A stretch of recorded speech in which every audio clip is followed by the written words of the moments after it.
Mesdames, Messieurs, bonjour. Dans le sommaire de cette édition, les personnes dialysées, membres du bureau exécutif de l'association des dialysés du Bénin, ont salué la mesure prise par le gouvernement en conseil des ministres mercredi dernier en leur faveur. Il s'agit de l'exonération des droits de taxe de douane sur les kits de dialyse. En conférence de presse, le président de l'association a exprimé sa gratitude et celle de ses pairs.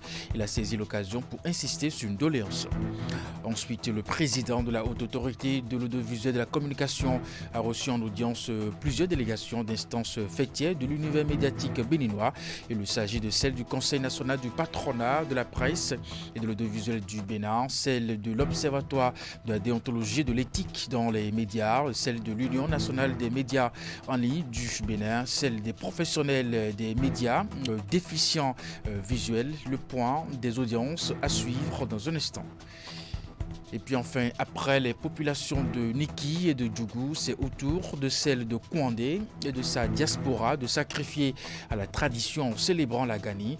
Venus donc des quatre coins du monde, les filles et fils de Kouandé se sont mobilisés autour de leur souverain Bagana Conti II pour célébrer leur tradition ancestrale. Voilà pour vous le sommaire de cette édition. À nouveau, bonjour et bienvenue si vous nous rejoignez. Le bureau exécutif de l'association des dialysés du Bénin était face à la presse dans l'après-midi de ce lundi 23 septembre 2024. Représentant les personnes dialysées du Bénin, les membres du bureau ont salué la mesure prise par le gouvernement en conseil des ministres mercredi dernier en leur faveur. Il s'agit de l'exonération des droits et tasses de douane sur les kits de dialyse. Au micro de Estée Tofa, Jocelyn Barriga, le président de l'association, a exprimé sa gratitude et celle de ses pairs. Il a saisi l'occasion pour insister sur une doléance. Je vous invite à suivre Edmond Amoussou, président des dialysés du Bénin. La décision du gouvernement du 18 septembre 2024 dernier a fait du punch dans nos vies. Nous avons vu que c'est une décision qui est salutaire, mais qui a un mais. Ça ne peut pas nous empêcher de dire merci au gouvernement. Nous nous remercions pour tout ce qu'il fait depuis 2016 à ce jour. Et je ne veux plus citer les choses, mais vous n'êtes pas sans savoir qu'aujourd'hui, les centres de dialyse de Porto-Novo, d'Abomey et de Parakou sont fonctionnels aujourd'hui grâce au gouvernement. Et le CNHU a été renforcé.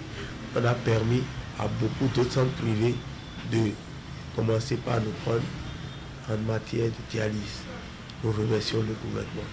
Mais ce que nous voulons, que nous n'avons pas encore eu, et qui est notre ultime doléance, c'est la prise en charge de tous les patients atteints de l'insuffisance rénale chronique au Bénin à 100%, sans distinction de race, ni d'ethnie, ni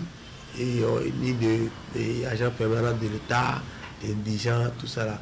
Nous souhaiterions que ce pas-là, le pas ultime, soit posé pour la survie, pour la joie des patients et pour le rehaussement social prôné par notre cher président. Nous voulons que ce pas soit posé pour notre survie. Atelier d'appui aux aspects nationaux, justement, pour la finalisation du déploiement de l'outil de planification et de reporting intégré des agendas 2030 et 2063 en lien avec le plan national de développement au Bénin. La rencontre qui a démarré ce lundi à Bénin Royal Hotel à Cotonou va durer 5 jours, devrait donc permettre au Bénin d'avancer de façon significative sur la voie du développement durable et inclusif. Les travaux sont lancés par le directeur adjoint de cabinet représentant le ministre d'État chargé du développement, de la coordination de l'action gouvernementale. Voici le compte rendu. Le Bénin s'est engagé depuis 2015 dans la mise en œuvre des objectifs de développement durable, notamment à travers les agendas 2030 et 2063. Et pour ce faire, il est important de renforcer et moderniser le dispositif de suivi-évaluation. C'est à cet effet que la Commission économique des Nations Unies pour l'Afrique, CEA, a développé l'outil de planification et de reporting intégré, IPRT, objet de cet atelier. La formation que vous entamez aujourd'hui vise à vous fournir des techniques et approches nécessaires pour utiliser au mieux de tels outils afin d'assurer une mise en œuvre efficace de la politique nationale de développement du Bénin, une politique du reste substantive et compréhensible. Il s'agit d'une étape cruciale pour améliorer la gestion des projets, la qualité de leur suivi et évaluation et du reporting efficace des performances inhérentes.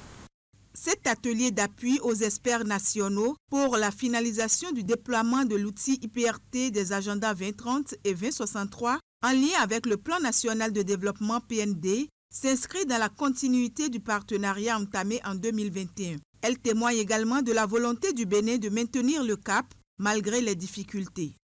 Au niveau de la Direction générale de la coordination et du suivi des objectifs de développement durable, nous sommes engagés pour les travaux de renseignement de la plateforme des 2023 avec les experts nationaux en y intégrant les données statistiques en lien avec les deux agendas.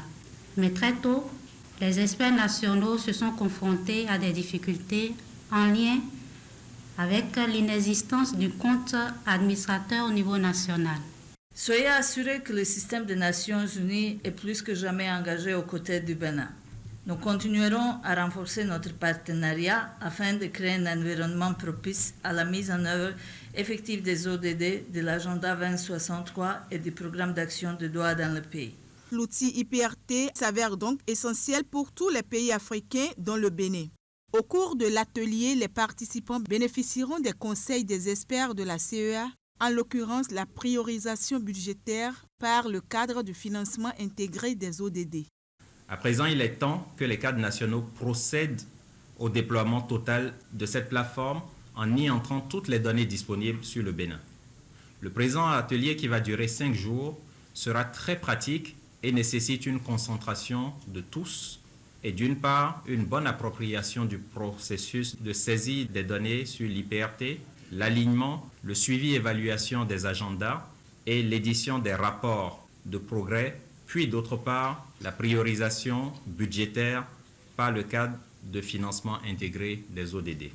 Le représentant du ministre du Développement compte sur l'assiduité, le dévouement et le professionnalisme des participants pour qu'à l'issue de cet atelier, grâce à eux, le Bénin puisse être désormais compté parmi les pays ayant totalement déployé l'outil IPRT. Cet atelier, lancé lundi, prend fin vendredi prochain. Je vous l'annonçais en titre, le président de la Haute Autorité de l'Audiovisuel et de la Communication a reçu en audience plusieurs délégations d'instances fêtières de l'univers médiatique béninois. Il s'agit de celle du Conseil national du patronat de la presse et de l'audiovisuel CNPA, celle de l'Observatoire de la déontologie et de l'éthique dans les médias, celle de l'Union nationale des médias en ligne du Bénin UNAMEL, celle des professionnels des médias déficients visuels. D'une audience à l'autre, les échanges ont porté sur des sujets touchant la corporation. Compte rendu Hugues Vénibert, Rachidi Soubirou. Agenda bien rempli pour le président de la Haute Autorité de l'Audiovisuel et de la Communication ce matin. Au programme, plusieurs audiences. Et la journée démarre par la réception du président du CNPA Bénin. Nous sommes passés pour lui présenter les civilités et en même temps les félicitations pour sa promotion. En un deuxième temps, nous avons fait avec lui un état des lieux à travers les attentes du CNPA et voir de façon générale comment œuvrer pour l'amélioration de la vie des médias, de la vie des entreprises de médias au Bénin. Quelques minutes seulement après son audience avec le président du CNPA Bénin, Édouard Loko accueille les membres de l'Observatoire de la déontologie et de l'éthique dans les médias.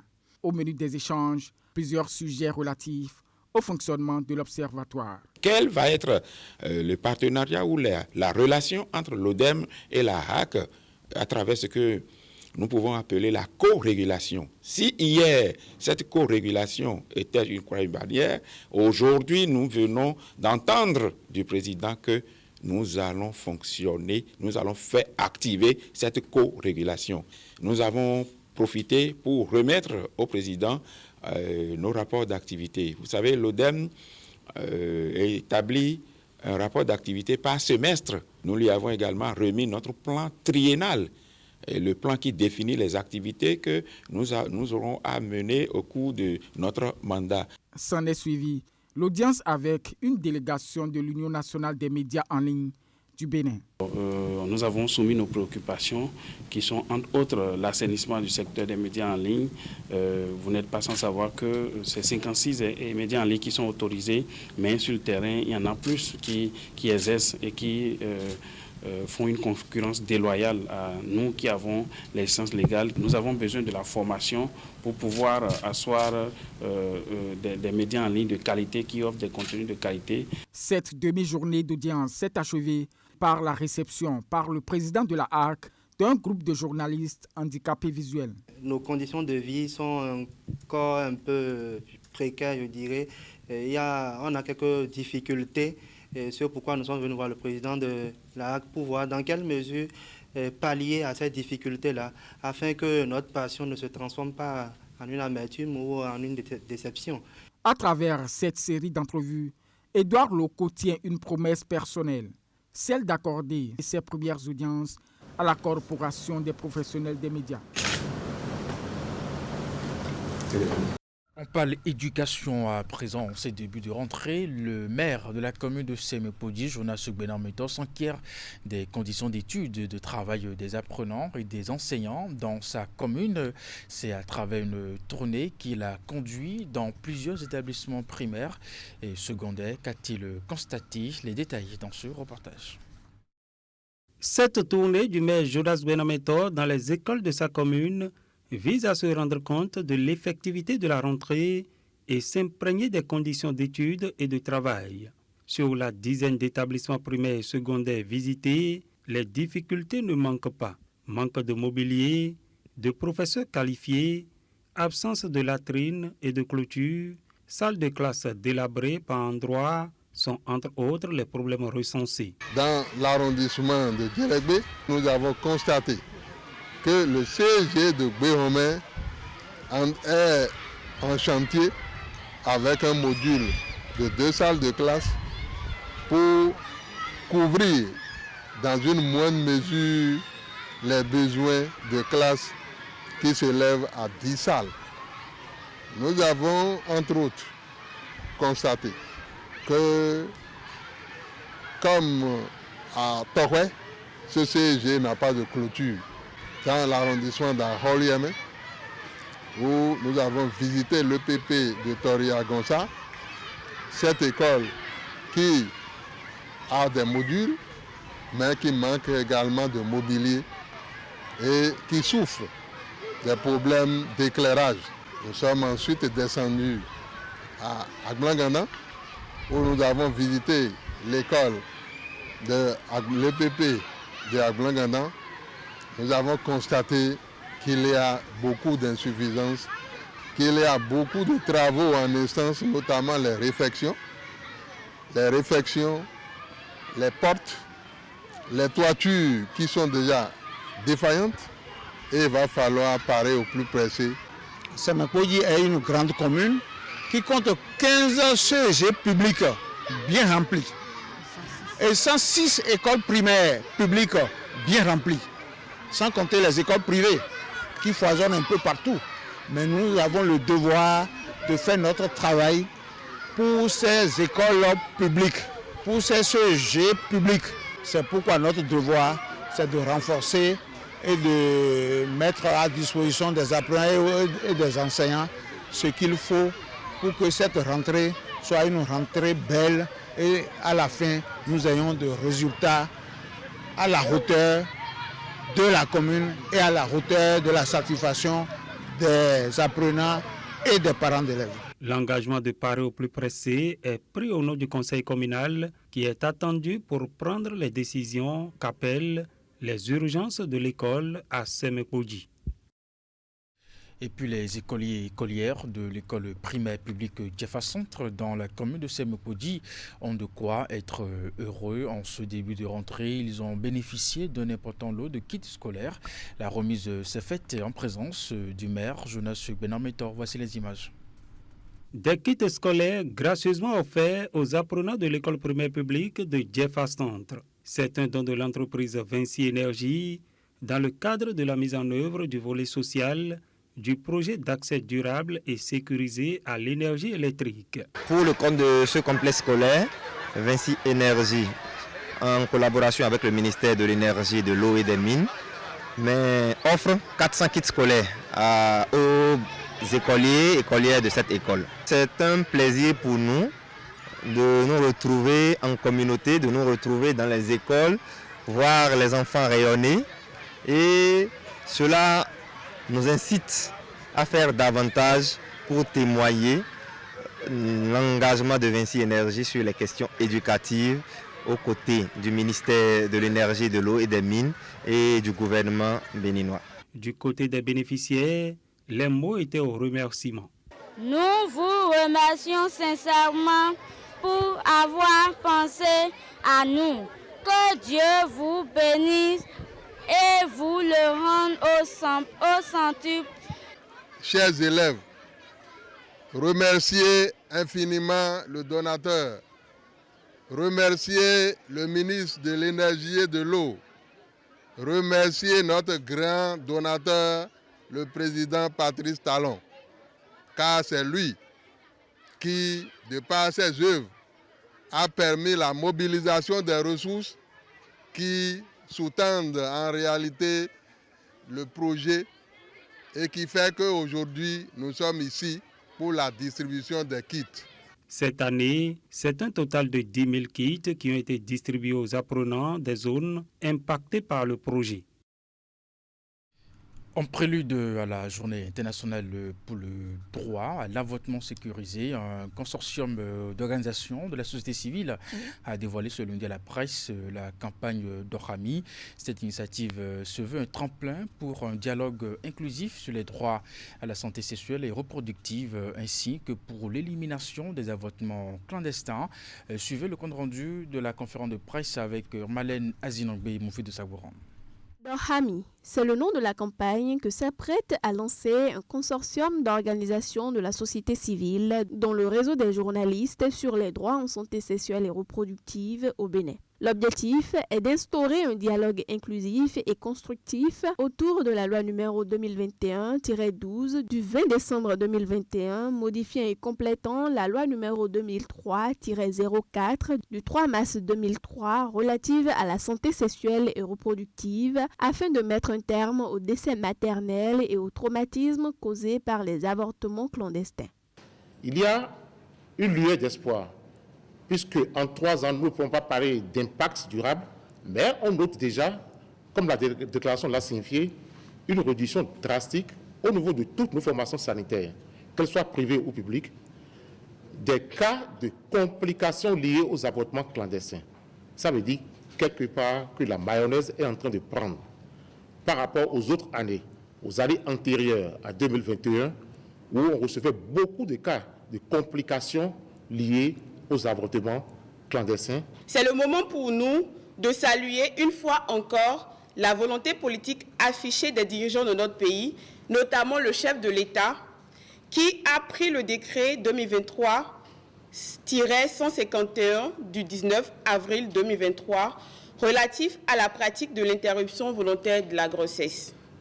Cette volonté se manifeste également à travers diverses initiatives du ministère de la Santé en collaboration avec les partenaires techniques et financiers, la société civile ainsi que les organisations savantes et professionnelles. Portée par le réseau des journalistes pour les droits en santé sexuelle et reproductive et plusieurs autres associations, cette campagne sera officiellement lancée le 27 septembre à la veille de la Journée internationale pour le droit à l'avortement sécurisé. Elle sera marquée par une journée récréative, un flash mob et un ciné-débat. La célébration de l'édition 2024 de la Journée internationale de l'avortement sécurisé est pour nous l'occasion de rappeler que l'interruption volontaire de grossesse est un service de santé essentiel qui, lorsqu'il est pratiqué dans un cadre médical, est sécurisé. C'est aussi une opportunité pour nous de mesurer le chemin qu'il reste à parcourir et de travailler à lever les obstacles qui exposent encore les femmes et les filles à un risque accru d'avortement non sécurisé ou de complications sanitaires. Dohami s'étendra sur 2 ans à travers tout le territoire national. Cette campagne visera à déplacer le dialogue sur la santé sexuelle et reproductive du niveau politique au niveau communautaire. Dans la suite de cette édition, cérémonie d'intronisation au Palais Royal d'Alada, le roi Kodegbe Lamanfan a intronisé le nouveau conservateur du trône de la lignée Kokpan. Il a nom Dé Kokpan Tedji à l'état civil Valentin Daouteng Benou. L'homme est désormais entré dans ses fonctions avec les bénédictions de Sa Majesté le roi. Voici les images. Voici l'homme désigné par l'oracle pour perpétuer le trône de Dé Kokpan. De son vrai nom, Valentin Benou, il reçoit les dernières bénédictions du roi d'Alada, Kodegbe Lamanfan.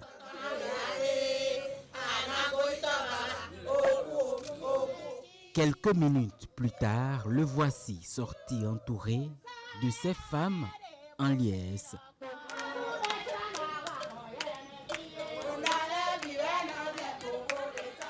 Prochaine étape primordiale, la remise de ses attributs de conservateur de trône.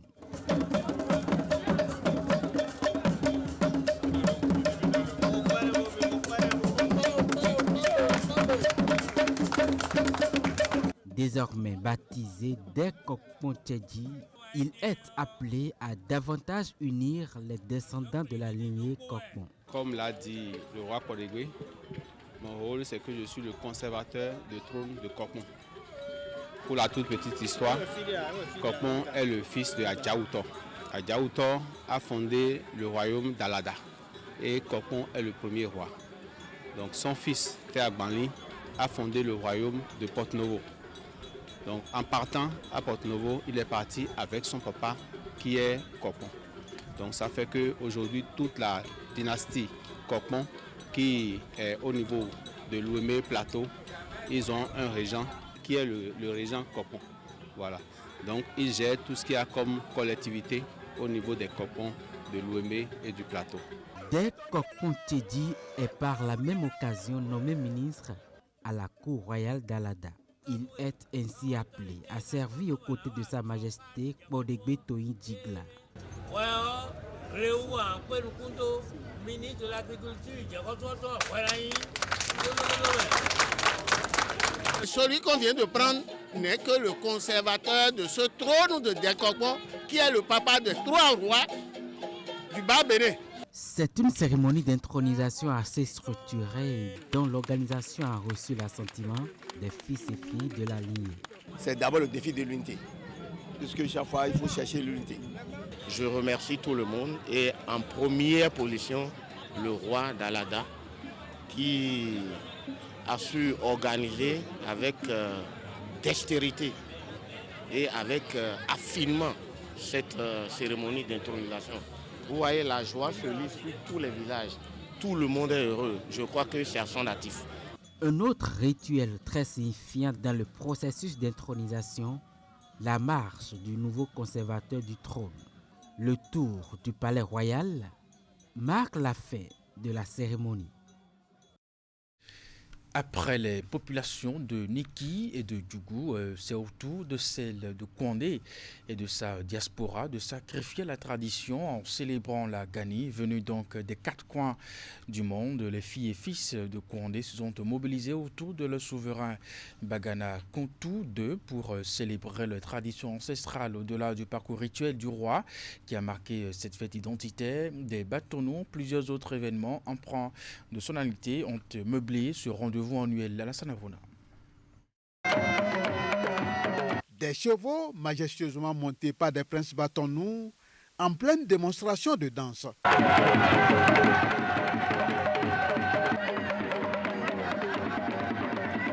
C'est le concours de danse des chevaux, premier acte de la célébration de la Gani, édition 2024 à Kondé. Devant un jury de circonstances et sous l'œil admiratif de l'autorité communale, Les chevaux en compétition rivalisaient de prestance pour danser au rythme des tam-tams et dans une ambiance euphorique jusqu'au verdict final. Il sonnait exactement 14h05 lorsque les trompettes et tambours sacrés ont retenti pour annoncer la sortie du souverain Sa Majesté Bagana Sessi Tonko II.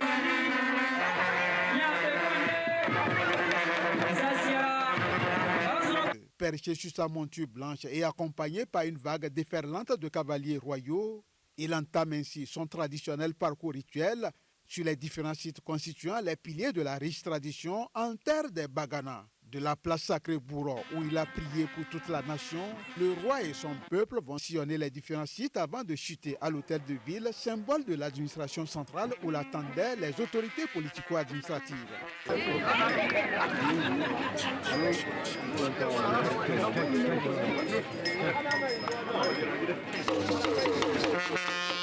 Une fois le parcours rituel terminé, les prières achevées, le roi se retire dans son palais où viendront lui faire allégeance les princes et dignitaires du royaume ainsi que les personnalités politico-administratives. J'ai demandé que les membres de nos artistes leur donnent la santé. Parce qu'il n'y a rien à faire. Nous avons vu les actes que le gouvernement a posés. Je crois que depuis mon arrière-grand-père, nous avons rêvé d'avoir une route goudronnée, on ne l'a pas eu. Depuis 1960, vous savez qu'il y a eu des successions de gouvernements. C'est dans ce gouvernement alors qu'on va connaître pour la première fois une route noire que nous appelons le goudron. Alors, celui qui en est l'auteur, j'ai beaucoup prié pour lui. Dans l'après-midi, les festivités se sont poursuivies au stade omnisport de la ville autour de la grande finale de la Gani sur la pelouse. Deux équipes locales, Kwandé FC en rouge, qui va battre l'équipe de Orukayo en blanc sur le score de 4-3. Et juste après cette célébration, notre équipe a tendu son micro à quelques personnalités natives de la localité ayant pris part aux festivités. On les écoute. Il faut dire que je suis très honoré. Et d'abord, il faut dire que la Gani, c'est la tradition Bo et Batonou. Mais l'exception de la commune de Kwandé, c'est qu'il y a une mosaïque de peuples. Et cela s'est démontré à travers cette fête de la Gani, édition 2024, donc disons la 235e édition, par la présence de beaucoup d'autres peuples du royaume de Kwandé qui sont venus vraiment soutenir l'événement. Et je pense que vous avez pu parcourir et vous allez constater que même les Angbétors sont venus faire la fête. Vous allez voir, le peuple Otamari est venu faire la fête, le peuple Wama est venu faire la fête, les Peuls sont également ici pour faire la fête. Vous allez également constater les Natema qui sont également dans cette fête. Donc c'est dire que la fête de la Gani à Kwandé cette année, c'est une exception parce que tout le monde s'est senti concerné par la fête et la fête a été très belle. C'est d'abord un sentiment de satisfaction d'une mission bien accomplie par la Cour royale, un sentiment de fierté également de ce que, une fois encore de plus, le peuple Batombo a pu se réunir ici. Tous les fils de Kwandé, vous avez vu, hein, on est là, tout bord, toute tendance politique confondue. Nous sommes là aujourd'hui. La main dans la main, on se parle ensemble. Encore une fois, on a pu se retrouver autour de notre souverain, Bangana, c'est le nom du souverain de Kwandé, pour célébrer. Donc c'est un retrouvaille, donc cette fête traditionnelle qui aujourd'hui est dans le patrimoine de l'UNESCO. C'est-à-dire que la Gani aujourd'hui est une fête qui est inscrite en lettres d'or dans le patrimoine de l'UNESCO. Et cette fierté serait complète si le chef de l'État, le chef de gouvernement, le président Talon, enclenche le palais royal de Kwandé. S'il enclenche la construction du palais royal de Kwandé. Cette fierté serait totale si le chef de l'État, président de la République, complète les 31 km qui séparent Kwandé de Péonko. Vous avez vu, le roi de Péonko est ici. Le roi de Tobré sont tous là. Ils ont dû braver pour être ici. Talon aura un bravo total. Si l'axe Kwandé-Kérou, tout au moins, est entamé. Alors ça me fait joie au cœur de rester à côté de monsieur le maire et des autres conseillers communaux et des autorités politico-administratives natives donc, de Kouandé, aux côtés des populations pour la fête de la Gani. Nous avons fini avec le rituel qui a été conduit par le roi Bagana. Place maintenant à la jeunesse qui le maire à travers ses différents parrains nous ont réunis ici pour pouvoir régayer les jeunes. Vous voyez, c'est la fête pratiquement qui continue ici au stade. Et c'est la fin de cette édition. Mesdames, Messieurs, merci de l'avoir suivi, de votre fidélité à nos programmes. Dans la suite, à 16h, retrouvez votre bulletin d'information 19h30, la grande édition de la soirée. Portez-vous bien et à très bientôt.